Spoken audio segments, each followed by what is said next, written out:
истинный в огне. Кто читает свои сны, поклоняюсь темноте.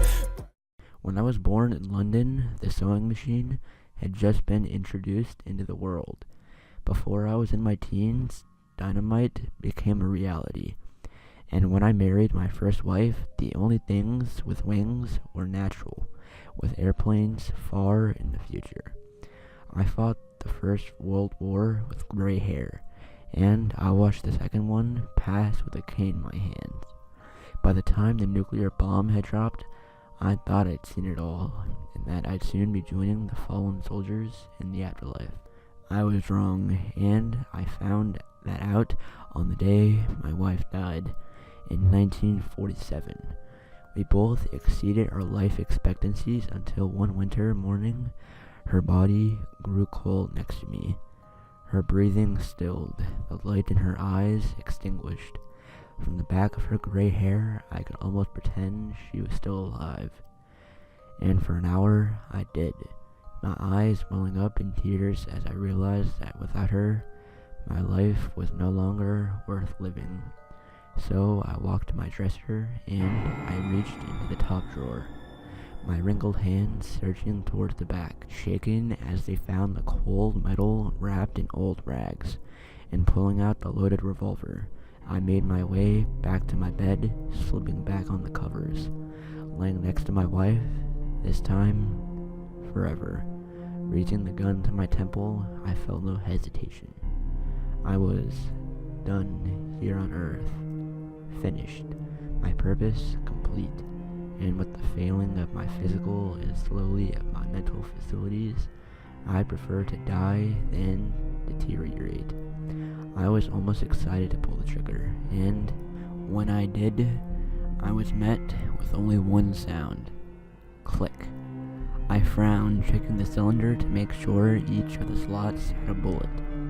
A dud, I thought, and raised the gun again. And once more, I pulled the trigger. Click.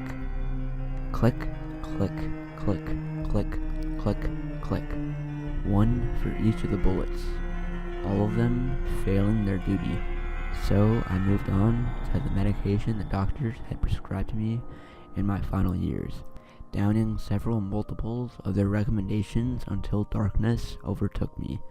But then I awoke in my own vomit, the remains of medication strewn over my bed, and my body weakened, but still very alive. At my wife's funeral, I decided to let nature run its course, to wait for death the typical way until old age claimed me. But then a decade passed, another and another. Every few months I attempted suicide once more, but each time failure awaited me. Jumping off a bridge onto concrete yielded broken bones, but no death. Drowning only resulted in me awaking face up and sputtering on the shoreline.